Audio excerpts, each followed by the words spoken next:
پشت آن خستگی و بیخوابی که به خاطر بسپاریم فتوحات و عبارات و زکات، جمادات و نبات، آن همه مجهولات. پشت بیتابی اغز نمرات حال ما قلب آکنده از امید به آینده روشن داریم. جشن فرخنده فارغ شدن از شمامه، فرصت گام نو و فصل شروعی تازه است. فصل آغاز جدیدی است به دنیای غریب و کنون گاه وداع است به فصلی که گذشت. کودکی، دستهایی که به آسانی گره خورد به هم، دوستان، استادان، صنف و همصنفی مکتب که پر از خاطره اند. هم کلاسی عزیز شده لبریز دل است، شوق پرواز به فردای پر از رویاها. ظرف دل پر نکن از حسرت دیروز، عزیز قدر این لحظه بدان، زندگی منتظر است.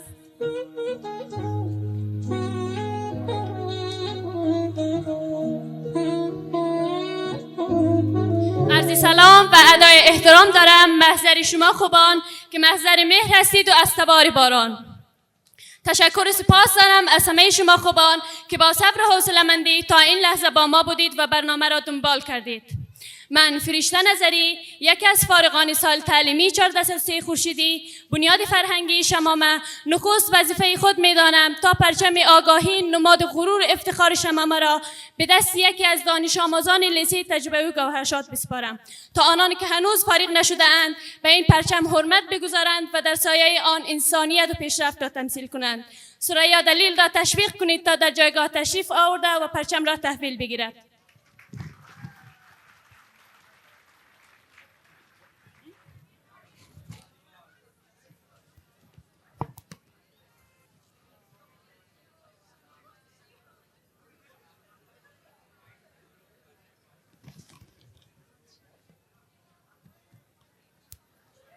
همان گونه که مستحضرید امروز و در این مراسم همه نگاه ها به فارغان معطوف شده و کل برنامه بر محور دانش آموزان صنف 12 میچرخد. اما اگر دقت کنید در بین فارغان چهره های متفاوتی را میبینید. برخی لبخندهای رضایت بخشی دارند، بعضی با چشمان پر از اشک و تعداد هم با نگاه های کنجکاو آینده نامعلوم را جستجو میکنند. از این رو این مراسم تنها یک جشن نیست بلکه آینه است که تمام احساسات و تجربیات سالهای گذشته و دشواری‌های شرایط امروز را بازتاب می‌دهد. ما باید آماده این مبارزه با چالش‌ها و استفاده از فرصت‌ها باشیم. جشن فراغت، یادآوری تلاش‌ها، سختی‌ها و کامیابی‌ها است. روزی که هر دانش آموز به خود می‌گوید من توانستم از پس چالش‌ها و سختی‌ها برایم و خود را ثابت کنم که هستم و می‌توانم کارهای بزرگ را انجام دهم. بنابراین جشن فراغت، جشن پیروزی بر ترس‌ها، شک‌ها و ناامیدی‌هاست. من از روزی که با ترس و لرز پا به مکتب گذاشتم و مادرم دستم را گرفته تا به مکتب همراهیم میکرد تا امروز که با غرور و افتخار بالهایم را برای پرواز به سوی آینده روشن آماده میکنم، مدیون معلمان خوب خود هستم. استادان عزیز و گرامیم، شما به ما آموختید که چگونه فکر کنیم، چطور بپرسیم و با چه روش به دنبال پاسخ باشیم. شما نه تنها دانش بلکه بینش زیستن را به ما آموختید. اکنون که در آستانه پرواز به سوی افقهای جدید قرار گرفتم و قلبم پر از خاطرات شیرین دوران مکتب است، میخواهم از شما تشکر کنم و پوزش بطلبم اگر گاهی به مسئولیت خود به عنوان دانش آموز خوب عمل نکرده ام. معذورم بدارید اگر گاهی با رفتار نامتعارف خاطرتان را آزردم.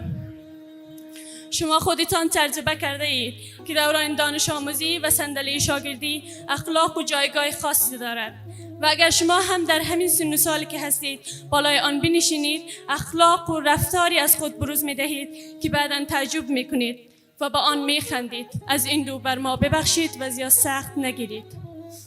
دل کندن شما که چندین سال خون دل خوردید، زحمت کشیدید و از وقت خود مایه گذاشتید، کاری است دشوار، اما یک چیز قلب ما را تسکین می دهد تا بر درد جدایی از شما فایق آییم.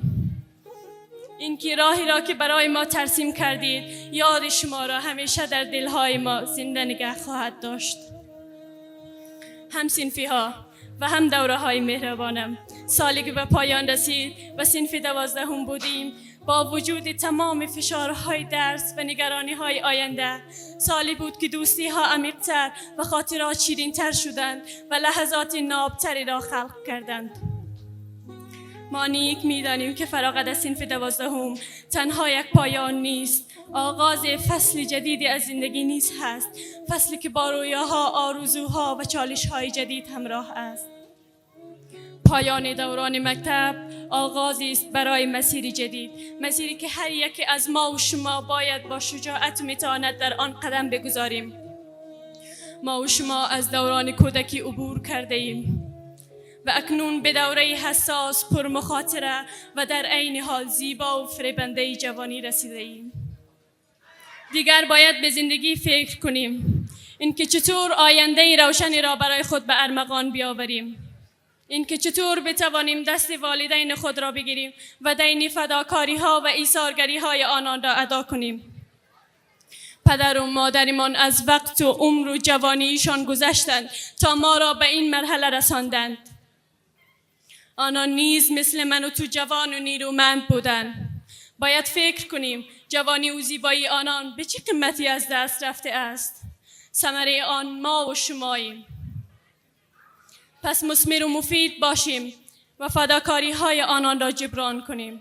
بیایید در این جشن دوستی ها و همراهی هایی که در طول سالها شکل گرفته گرامی بداریم.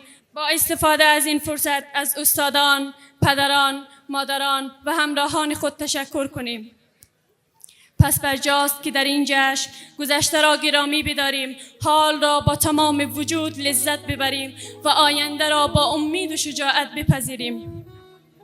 من اکنون لحظه را تجربه میکنم که قلبم، که خاطرات گذشته با ترس و امید با آینده گره خورده‌اند و قلبم سرشار از شور و هیجان است. همصنفان عزیزم که در طول این سالها در شکست‌ها و موفقیت‌ها، در شادی‌ها و غم‌ها با من همراه بودید.